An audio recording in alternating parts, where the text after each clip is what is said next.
Hello, everyone, and welcome back to our Sensitive Matters Live with Nancy Block from Private Label Surrogacy. I'm really, really pleased to say that we've managed to fix the gremlins that we had last week, and we are now going to go live today with Nancy finally. Nancy Block has at least 30 years experience, and here she is. Nancy, welcome. Thank you. Thank you, Sally. It's That's great. fantastic. We actually got it to work. Isn't that amazing? Yeah. Yes. Yeah. Anyway, Nancy, I was just introducing you. I was saying you have 30 years of experience in the world of assisted reproduction technology, and there isn't really much about surrogacy in the US that you don't know. So if people have questions, and I can see lots of people are joining us now, if people have questions about surrogacy, you are the person to ask because you've been living and breathing this for a long time. Yes. Yeah, that's for sure. That's for sure. Thank you. Thank you for letting me join. And I'm thrilled to be here, and I'm happy to talk to you and to any of the listeners. Okay, brilliant. So I was just going to give a quick introduction about how we actually know each other, because we met in 2015. I've just looked it up. It was actually 2015, not 2016, in London when you were attending the fertility show here. We had a meeting because we were looking for a gestational surrogate at that time, and it was actually your company at that time that found our fantastic gestational surrogate who went on to carry our son Max. So and our experience was a very positive experience, and I would hope that other people who are considering surrogacy in the US would certainly have a similar experience to the experience we had. So hence let's get going and ask questions. So um, um, Nancy, when thinking about surrogacy in the US, what is it that people should really think about versus what they think might be important? You know, there are so many things that are really important. I think working with the surrogacy agency is first. Somebody with experience, somebody with some medical knowledge, I think is exceedingly helpful, and someone who can refer you, an agency who can refer you to the people that you need to work with, the attorneys that specialize in third-party reproduction, an escrow agent to hold money, to pay your surrogate, a fertility clinic where you know what their statistics are and what their pregnancy rates are, current pregnancy rates, which are really important to know.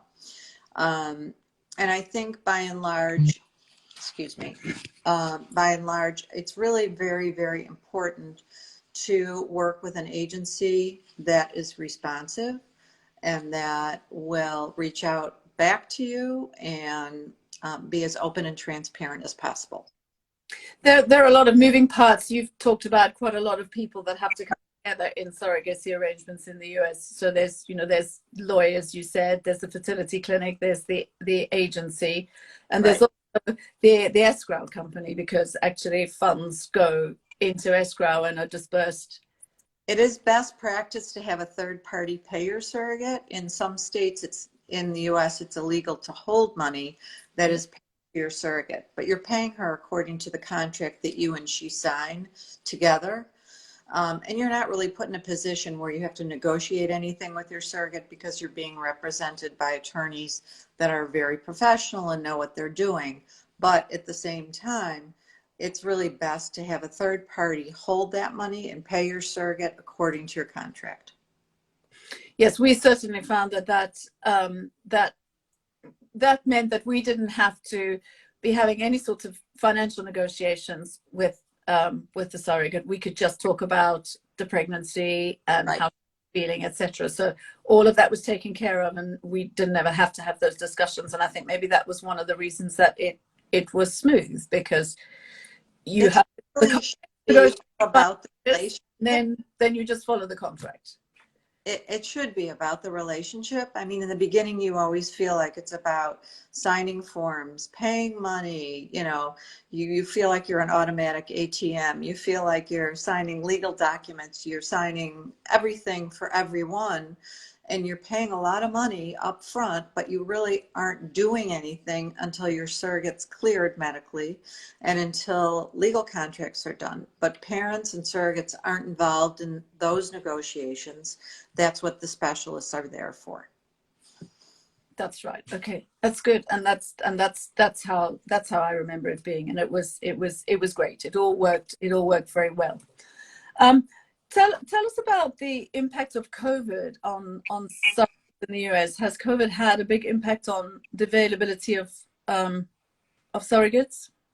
Well, you know, I think in the beginning of COVID, before there was a vaccine, I things kind of shut down for a few months here because fertility medicine was not deemed essential.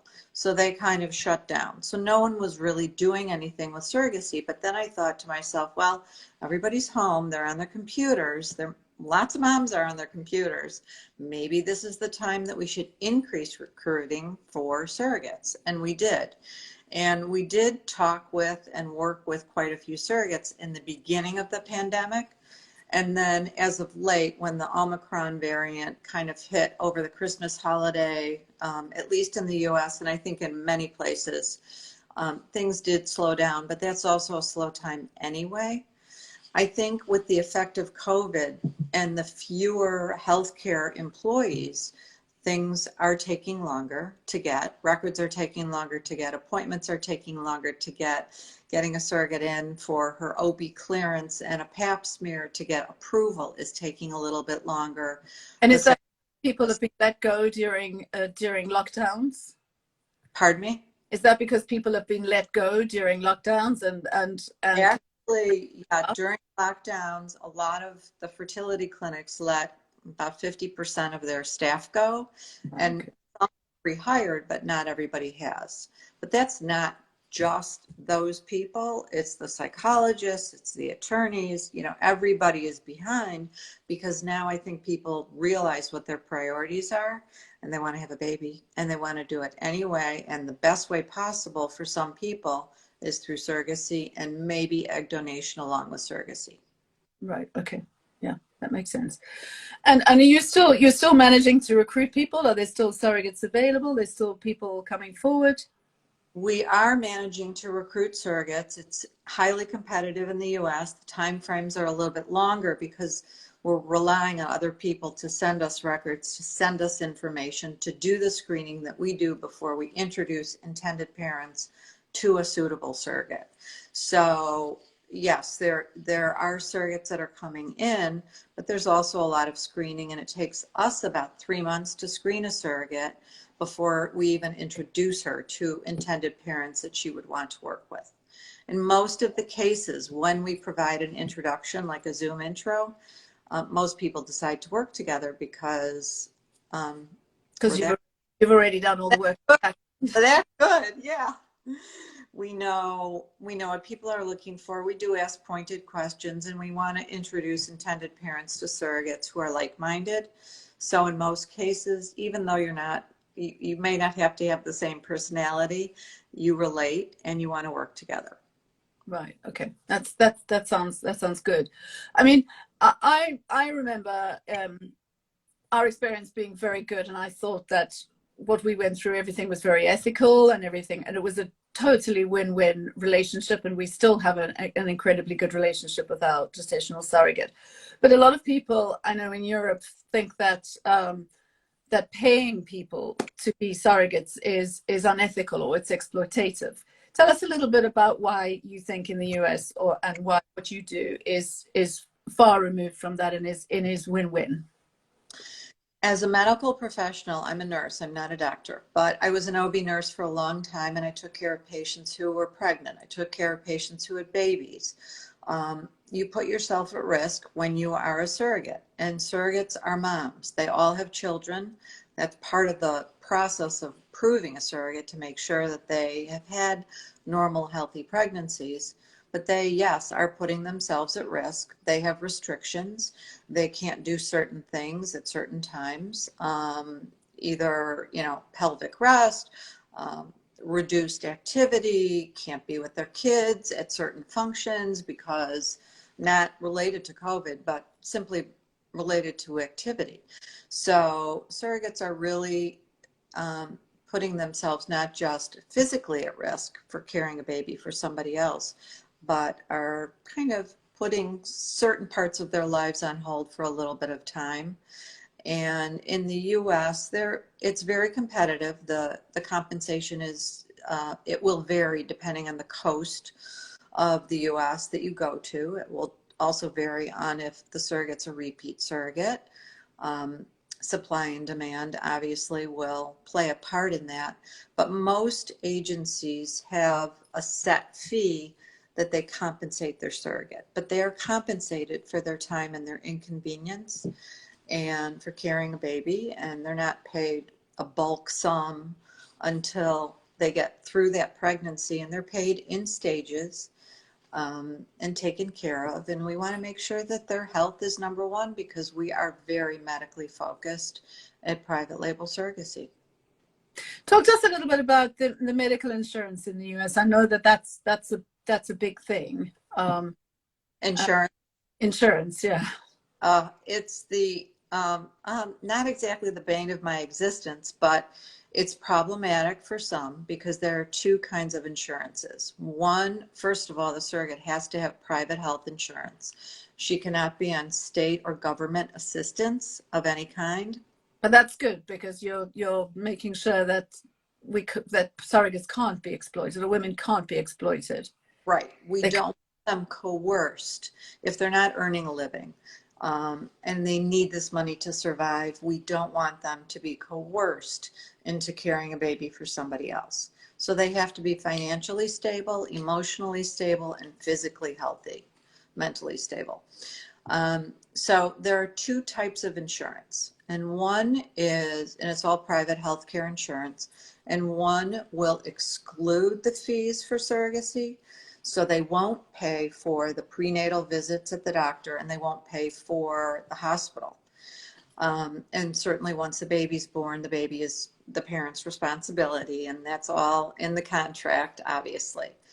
And that is the surrogate insurance that is unfriendly. Then there is friendly surrogate insurance, and that's private health care as well.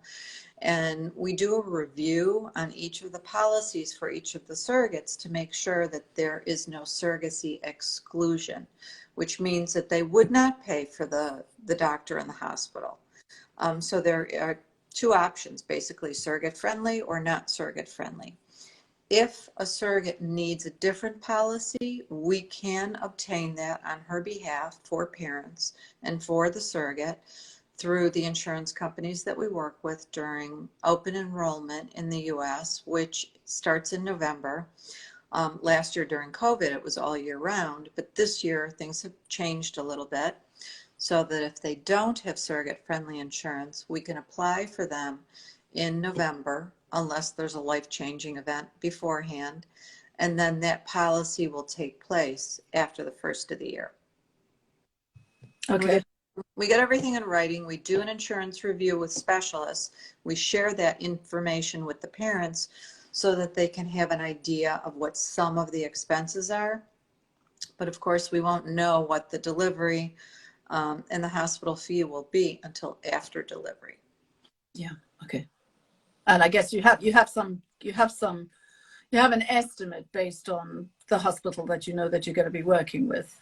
We have estimates, we have minimums for the insurance, maximums for the insurance, and estimates from the doctor and the hospital. Yeah. Okay. Yeah. Okay. One of the things that we've been talking about on Sensitive Matters is a subject that's kind of a hot topic in the donor conceived world at the moment. And I know you're not going to talk much about it, but it is something that comes up. And that's the field of epigenetics, because we know that and for those who haven't sort of delved into it, epigenetics is the study of those things that are environmental, that will impact on what genes effectively get turned on and off. And the impacts of that can start right from the very get-go in the womb while the child is developing. So a question would be, you know, what do people do with that knowledge? You know, knowing that there is an impact from the child, from the, you know, from an embryo in the womb. What should people be thinking about in terms of you know, looking for a surrogate? I think, you know, not being a physician and being a nurse, I don't always feel qualified to answer medical questions like that. And I think the best person to go to, obviously, is a medical professional. It is a hot topic. People do talk about it. There is misinformation. The internet shares information that is sometimes accurate and sometimes not accurate. But I always feel that the best thing to do is to go to the professional that you are working with in any case, in any situation. If it's medically related, it should be with the doctor that you work with. Okay, so it is a question that people should pose to their physician and say, what do I need to think about? What's an important question for me to ask? Yeah. And you know what I tell people? There are no questions that are off limits. Anything, you can ask anything. You should, especially if you haven't been through this and you don't know the answers to those questions. There are no wrong questions. And I think it definitely helps comfort people as you get more information. You're somewhat empowered. And it may not make a difference. It may make a difference in your decision, but certainly any question should be out in the open. And that is the same with any intended parent and surrogate that are working together. You know, you may not share personal stories immediately when you meet the surrogate who you're working with until you feel like you've got a rapport and a relationship with her. But I don't think any question's off limits. And sometimes it can go through the third party, being the agency, which is, you know, why you work with one of the reasons why you work with an agency. If you're How do you find that the intended parents usually communicate with surrogates? Pardon me? How do the intended parents usually communicate with surrogates? What's the preferred approach?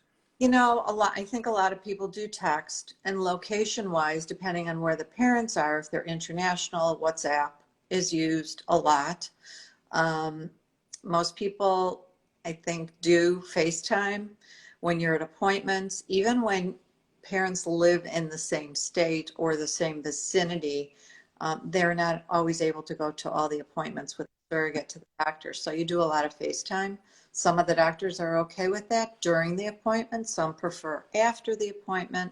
But communication with the surrogate can be ongoing, can be through emails, texting, WhatsApp, video, you name it. So I found WhatsApp very useful in communicating with our gestational surrogate because it's immediate and it also doesn't take very much time. And especially if there's a time difference, you're at different points in your day. Right. It doesn't take much to send a quick message. Right. It was a very good way for us to keep in contact, and we had, you know, daily messages between us. But you know, if you responded to it an hour later, that was fine. Right. You know, and everybody kind of understands that life is busy these days. Everyone's got, all of the surrogates have children. Many work, some work full-time, some work part-time. And you may not be available when she is and vice versa. But either way, the communication is there. Surrogates know that not only do they have to report back to us every couple of weeks and update us, but we want them to make sure that they and their parents are communicating well, and whatever form works for you is fine. And I think people understand that there are delays, there can be delays. Maybe there's an issue. Maybe the surrogate needs to talk to the doctor. Maybe the surrogate needs to talk to the agency. But whatever lines of communication, the agency should be there for the intended parents and the surrogates to communicate if there's any kind of a breakdown, which doesn't really happen very often. not if they've been matched properly. No, and if they keep the lines of communication open, are open, honest, because that's really important. So I think we chatted about this before. One of the things that I found was quite strange about the relationship is that you end up spending some of the most intimate things that you could ever do in your life with a virtual stranger. And it's a very bizarre relationship because you're both in the same position where, you know, they know your ultimate vulnerabilities that you've maybe not shared with everybody. And yet there you are potentially in the birth, you know, when the baby is, when they Right. give the baby, you're right there and you're experiencing it. So you have this quite bizarre relationship with them, and it's quite unique. It's like someone you're very close to, but in a not so close way. That is very true, but there are a couple of points that I can bring up that I'm thinking about as you're talking about this. And one is we establish, you, the parents, and the surrogate establish a birth plan when the surrogate's about halfway through the pregnancy with the social worker in the hospital. And everything usually is put in writing, but also at the same time, and your voice is heard, the surrogate's voice is heard as well. The nurses in labor and delivery are very sensitive to positioning parents so that everyone is comfortable. So, I mean, and some deliveries are fast and furious, so you don't have time to move somebody around. Some surrogates don't really care where anybody is in the room, and prefer the parents to be, you know, watching everything. But in most cases, the nurses strategically place intended parents or the parents in places where they can still see everything and hold the baby and cut the cord and, you know, do skin to skin right away whenever allowed, but also respect the privacy of the surrogate. But, you So know, our experience was that they placed my husband next to her head, so right. he wasn't looking at the business end. I Yeah. was on the sofa and I could see everything, and they did bring us Right. the baby as soon as he was born. And it was a truly emotional experience. I've, you know, because you're having to live through the fact that this person is going through all of this for you. You know? Right. Right. uh, It's a lot to think about. It's a lot to process. it's a really lot to process at the time. Yes. But as you go through, it evolves, your relationship evolves. And when we talk with the hospital usually is very sensitive to the fact that there's a surrogate pregnancy. They're very good to the surrogates. They're very happy with the surrogates. They walk on water and will do just about anything to help that young woman. And they also understand that this is your child, your baby. And the social workers slash psychologists get involved, and everything is known up front. So they're, you know, unless somebody delivers early, everything should be out in the open with the hospital. Sometimes they need a little reminder. We have contacts, we reach out to them. But the nurses in labor and delivery, generally speaking, have some experience with surrogacy, and if they don't, we teach them. We give them Yeah. updates. I certainly, we had a very good experience. They put us in rooms next door to each other, and it was fantastic because just, you know, a little bit after the birth, the nurse came in with some colostrum to give to our baby that Gillian had produced, and she continued to produce breast milk for us, bless her, for 6 weeks, which was amazing. It was totally amazing. We never ran out. We thought we were going to have to do breast milk and formula, but she produced so much that, you know, he was exclusively on breast milk. So this is something that you can do with surrogates. This is something that they're doing. Actually, that's a question that we have on our application. Would they be willing to pump breast milk? And just about everybody is willing to think about it. Some surrogates were unable to nurse their own children, but they would still try to pump for you and for the baby. So yes, that's a question. And for most people, it's not a deal breaker, but it's an added plus. It's an added bonus. It really is. I mean, I was absolutely thrilled that, you know, he had 6 weeks of breast milk, of the good stuff. You know, you want to get the antibodies if you can, Right. The sugar, that good stuff that you get from. certainly it does. If anyone has any specific question, please do ask while we have Nancy. I'm going to ask Nancy now a question about what what do you need to, you've talked a little bit about it, but sort of in a nutshell, what are the three key things if you're looking for a surrogacy agency? What are the three key things that you should be looking out for? I think it's very important to work with someone, an agency that has experience. I think it's very important to work with an agency that's ethical. And I also think it's incredibly important, because you have very little control as an intended parent, to have an agency that's responsive. So those, to me, are the three most important things that one should think about when they're working with an agency. I mean, reviews, they definitely help. Referrals, they also help. But the key points are the ones that I just mentioned. Okay, and we should mention, Nancy, that you are not just with the founder of Private Label Surrogacy, but you are also a founder of Seeds. I was the past president of Seeds, the Society for Ethics in Egg Donation and Surrogacy, which set some standards slash guidelines for best practice in the field of egg donation and surrogacy. And so we want really to make sure that intended parents and surrogates and egg donors as well are being as taken care of as they should, and that all of the criteria that they're going through is done so in an ethical and open, transparent manner, and that they are working with professionals who have experience, not just the agency, but the attorneys, the escrow, the psychologists, the insurance professionals, life insurance professionals, you name it. And as a good agency, that agency will give you those referrals. Yeah, because those are all the important things that make the whole thing work.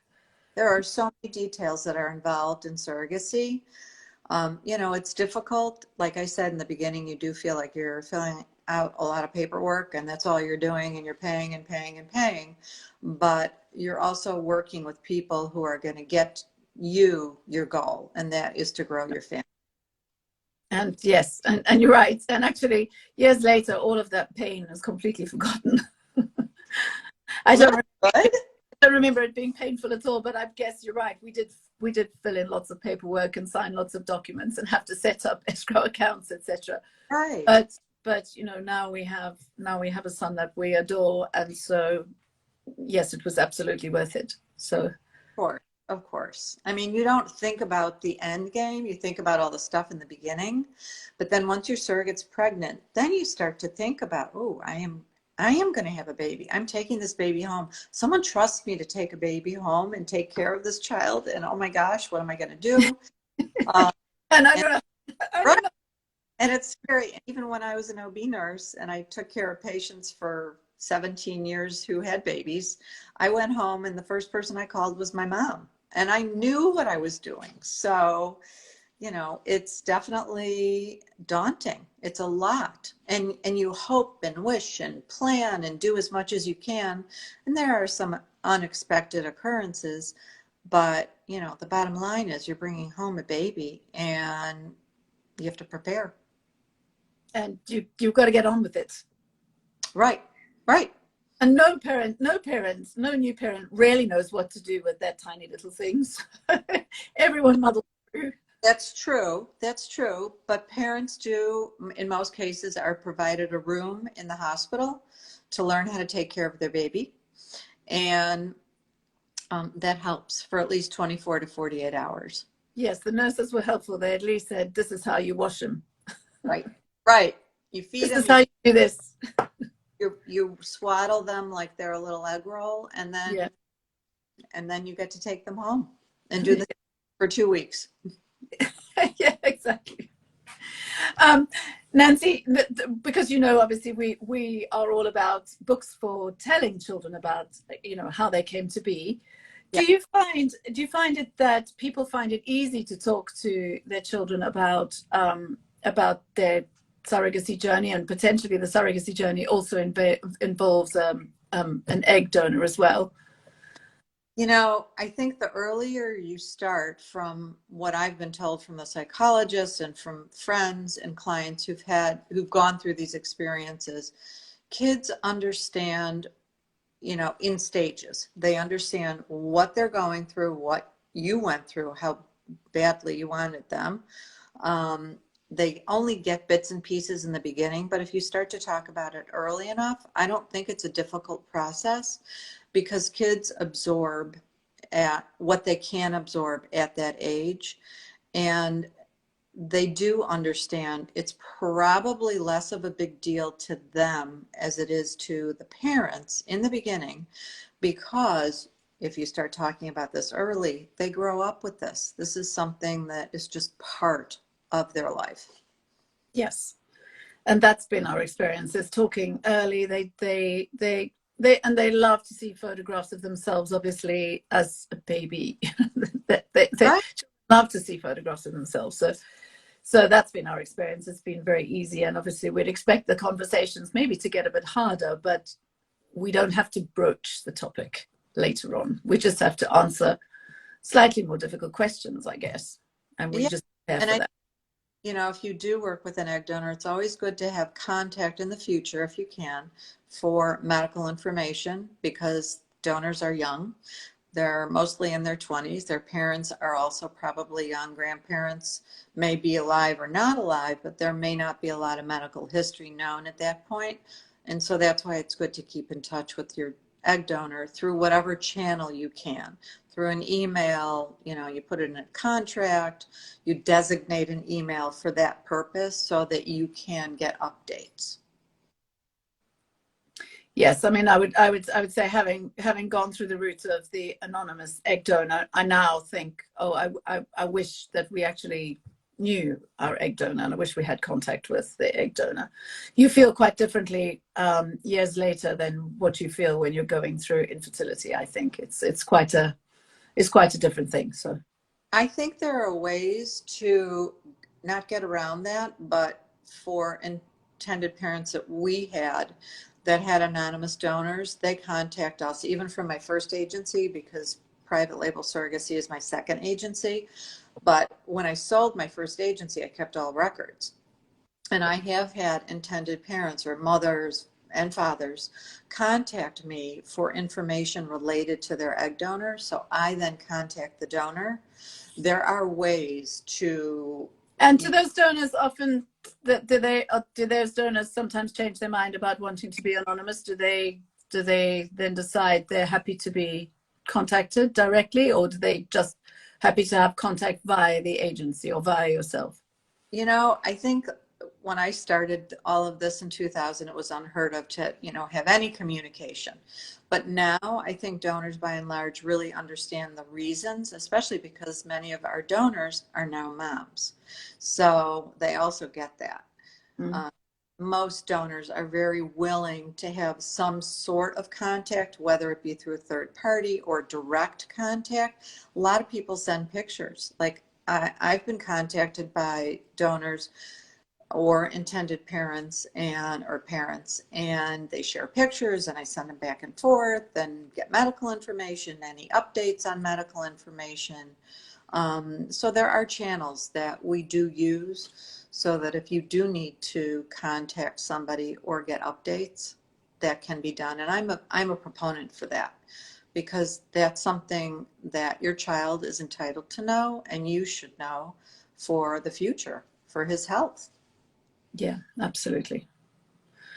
Okay, Nancy, it's been fantastic talking to you again. Thank you, Sally. It's great seeing you. Thank you so much. I'm so glad that we got this to work.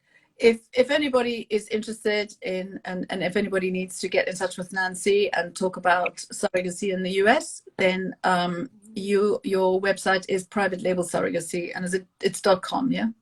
Yes, it's privatelabelsurrogacy.com. They can email me directly at nancy@privatelabelsurrogacy.com. Brilliant. Okay. It's been a pleasure. It's always a pleasure, Nancy. Thank you, Sally. It's been a pleasure. Thank you. I'm so glad we got this to work. We got this to work finally. And if there's no questions from anybody, I don't see any questions. There's quite a few people on live, but there's no questions. So clearly we did a good job of answering questions. And people can reach out to me anytime. Anytime, and they can do so via sensitive matters too. Nancy, lovely to have you, and enjoy the rest of your day. And enjoy the rest of your day too, your evening. Okay. Yeah, going into evening for us. Okay. Okay, Sally, thank you. It was great seeing you, and thank Great. you all for joining. Great, and thanks everyone for joining, and join us for the next live that we will publicize on our Instagram account. Okay. Thank Great. you. Take Bye. care. Bye-bye.